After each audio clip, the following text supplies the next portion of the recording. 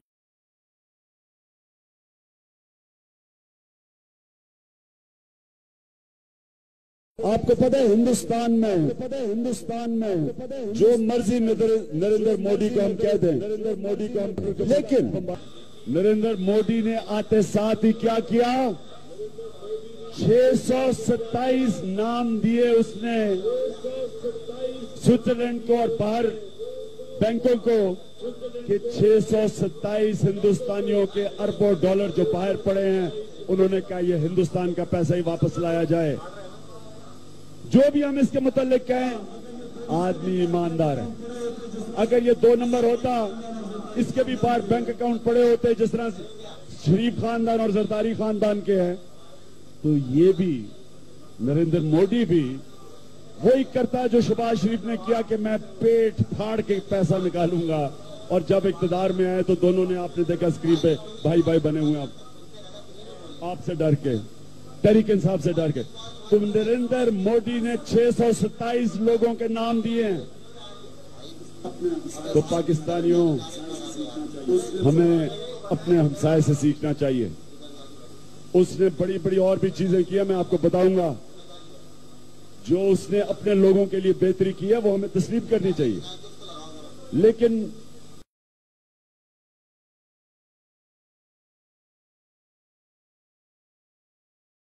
General صاحب کو شامل گفتگو کرنا چاہوں گا. جنرل صاحب یہ جو بات کر رہے تھے سیفران انڈیا کی، کشمیر الیکشن پہ آتے ہیں تھوڑی دیر میں، لیکن یہ جو بات ہو رہی تھی اور جو انہوں نے، جیسے امتیاز صاحب کہہ رہے تھے کہ جتنا ووٹ ملا اور شاید یہ اسی کے تسلسل چلا رہا ہے بابری مسجد کا، اور جیسے انہوں نے خوشونت سنگھ کا ایک حوالہ دیا ان کا، اور انہوں نے جو کتاب لکھی اور کہا کہ انتہا پسندی بڑھ رہی ہے. تو آپ کے خیال میں اب یہ مودی سرکار آئی، کیا یہ وہی انتہا پسندی کا ٹرکل ڈاؤن افیکٹ ہے یا نہیں؟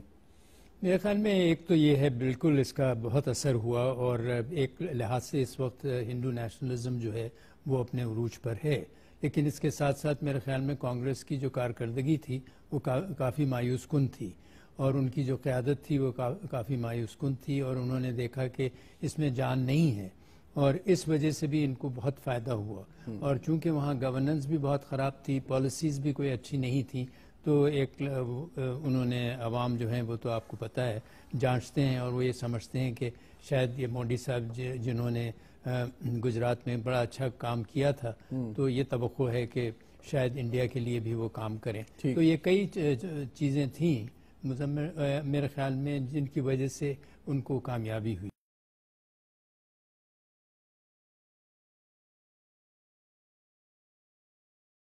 یہ ہماری اندرونی کمزوری ہے جس کے تحت ہماری حکومت کی آواز باہر نہیں پہنچ سکتی.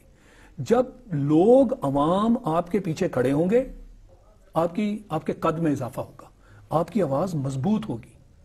آج اگر وہ پرائم منسٹر مودی وہاں کھڑے ہو کے پاکستان کے خلاف بیان بازی کرتا ہے تو اسے معلوم ہے کہ پورا ہندوستان میرے پیچھے ہے، جو کہ ان کے انتخابات کے ذریعے نتیجے آئے اور چیلنج نہیں ہوئے، جینوئن اس شخص کو وہ پاپولیرٹی ملی جس کے تحت آج وہ صحیح کرے غلط کرے اس کے پیچھے عوام ہے. اور پاکستان کے خلاف جو کچھ ہو رہا ہے ہم جانتے ہیں کہ وہ کیا ہو رہا ہے، مگر ہندوستان سے ایسی کوئی آواز نہیں اٹھتی. ان کا میڈیا، ان کی عوام، ان کے ادارے وہ مضبوطی سے اپنے پرائم منسٹر کے پیچھے کھڑے ہیں. کیا ایسا ماحول ہے پاکستان میں؟ ایسا ہرگز نہیں ہے. جلسے، جلوس، دھرنے یہ تو شو کرتے ہیں نا کہ عوام آپ کے ساتھ نہیں ہے. بہت بڑا حصہ عوام کا وہ آپ پہ شک کرتا ہے کہ آپ دھاندلی کے ذریعے حکومت میں آئے ہیں. تو جب اس طرح ہوگا تو پھر آپ کی آواز نہیں سنی جائے گی.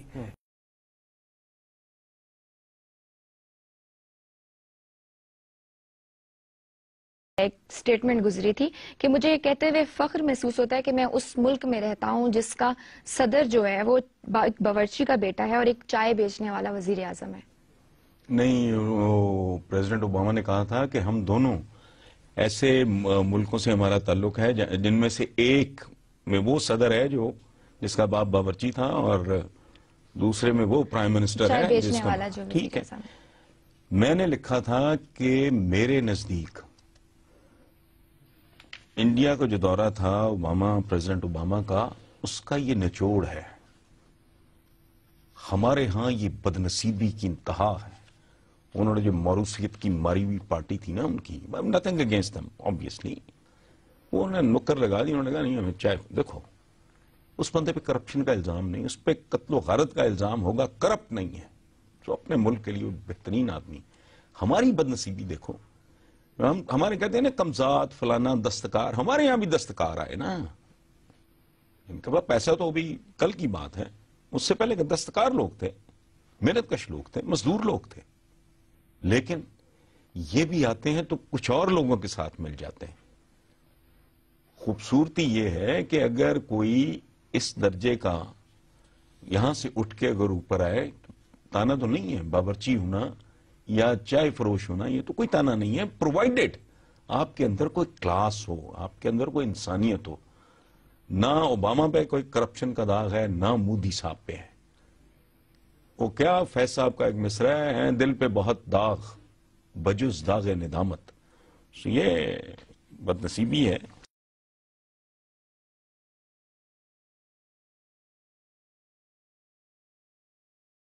اور یہ دنیا کے کسی ملک میں تصور نہیں ہے, اگر کسی ملک میں اگر ایسا ہو کہ اس طرح سے اخباروں میں خبریں آئیں اور اس طرح سے میڈیا چیخ رہا ہو, چلا رہا ہو کہ یہ سینیٹر بک رہے ہیں اور یہاں پہ خریدا جا رہا ہے ووٹوں کو اور سارا, تو اور اس کے بعد وہ ایسے بیٹھے ہوں. یہ تصور نہیں ہے. انڈیا کے اندر ہم انڈیا کی بات کرتے ہیں, وہاں اگر یہ اسکینڈل سامنے آ جائیں کہ لوک سبھا کے اراکین کو پیسے دیے جا رہے ہیں, یہ دیکھیں کتنا بڑا ہنگامہ کھڑا ہوتا ہے اس ملک کے اندر.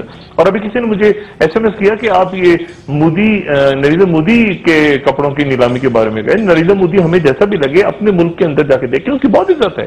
وہ ایک ٹی بوائے ہونے پہ فخر محسوس کرتا ہے, اور اس معاشرے میں ایک ٹی بوائے کی حیثیت سے اس نے کام شروع کیا, اور آج وہاں کا وہ وزیر اعظم بن گیا اور طاقتور وزیر اعظم بنا. اور وہ فخر کرتا ہے اس بات کے کہ میں وہ یہ نہیں کہتا میں فلانے کی اولاد ہوں اور میں فلانے جو ہے وہ میرے باپ دادا نے انگریزوں سے وفاداری کر کے اور زمینیں خریدی تھیں اور اس کے اپنے ان کی لی تھیں, خریدی کیا تھی, تحفے میں لی تھیں, بھیک میں لی تھیں انگریزوں سے, اور میں فلانا یہ ہوں اور میرا باپ یہ تھا اور وہ تھا. وہ اپنے خاندان کے اوپر حسب نسب کے اوپر فخر نہیں کرتا, وہ اپنے اوپر اپنی بات کرتا ہے مودی. تو بات یہ کہ آپ کے ہاں وہ لوگ نہیں ہیں.